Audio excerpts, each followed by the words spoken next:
दोस्तों नमस्ते। बिहार का चुनाव खत्म हो चुका है और इन चुनाव के परिणामों की घोषणा बस होने ही वाली है। और इन सब के बीच एक एक सवाल जो सबसे महत्वपूर्ण है वो ये कि बिहार के इन चुनाव के परिणामों के बाद बिहार का अगला मुख्यमंत्री कौन होने वाला है। दोस्तों, अधिकतर मीडिया चैनल्स कमोबेश यही दिखा रहे हैं कि बिहार में महागठबंधन की जीत होने वाली है और तेजस्वी यादव बिहार के अगले मुख्यमंत्री हो सकते हैं। दोस्तों, अगर तेजस्वी यादव बिहार के अगले मुख्यमंत्री बन जाते हैं तो उन्होंने जो चुनाव में अपने वादे किए हैं, जो चुनावी वादे उन्होंने किए हैं, जिसका प्रचार तेजस्वी ने अपनी हर सभा में काफ़ी ज़ोर शोर से किया है, उनको उन वादों को निभाने का उन पर काफ़ी दबाव होगा। हालांकि वो राजनेता हैं, दबाव ले सकते हैं या उसे छोड़ भी सकते हैं क्योंकि नेता अक्सर पलट जाते हैं। तेजस्वी ने अपने अपने प्रत्येक चुनावी सभा में जनता के बीच ये वादा किया है कि वो बिहार के युवाओं को 10 लाख नौकरियां देंगे और इसी बात पर तेजस्वी को काफ़ी वोट मिले हैं, काफ़ी मतदान तेजस्वी की तेजस्वी के इन वादों पर हुआ है। तेजस्वी जीत रहे हैं, इनका दूसरा कारण ये भी है क्योंकि 15 साल से नीतीश कुमार बिहार पर राज कर रहे हैं और 15 सालों में बिहार में उन्होंने ज़्यादा कुछ किया नहीं है।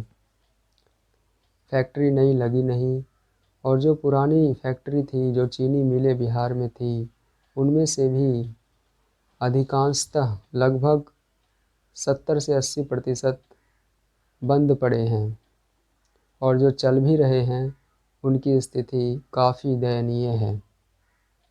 तो ऐसे में नीतीश कुमार काफ़ी सवालों के घेरे में थे और इसलिए ये चुनाव उनके हक में नहीं गया।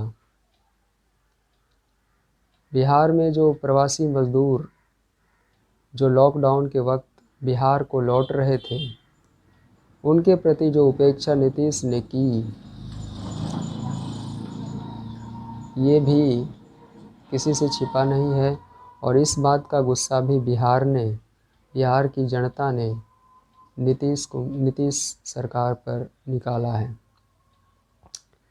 और एक बात ये भी कि बिहार को इस बार के चुनाव में एक नया चेहरा चाहिए था। बिहार की जनता ने मन बना लिया था कि इस बार किसी नए चेहरे को लाना है क्योंकि 15 साल नीतीश ने राज कर लिया है, तो अब किसी नए चेहरे को गद्दी पर बैठाया जाए क्योंकि ये राजतंत्र तो है नहीं और नीतीश कोई राजा तो है नहीं कि उन्हीं को बार बार उन्हीं का चुनाव किया जाए। और लोकतंत्र में जब जनता मन बना लेती है तो बड़े बड़े धुरंधर नीचे गिरा दिए जाते हैं और जैसा कि लग रहा है कि नीतीश कुमार अपनी सत्ता खो रहे हैं और तेजस्वी यादव आने वाले हैं। तेजस्वी यादव को 10 लाख नौकरियां देने का जो वादा उन्होंने किया है, उनको ज़रूर ही पूरा करने का जो है मार्ग है वो तैयार करना होगा। और उन्होंने कहा है कि जब मेरी सरकार आएगी और जब मैं मुख्यमंत्री होऊंगा तो मेरी कैबिनेट की पहली बैठक में पहला कलम जो मेरा चलेगा वो चलेगा तो बिहार के युवाओं को 10 लाख नौकरियां देने के लिए चलेगा। ये वादा उन्होंने ज़ोर शोर से किया है।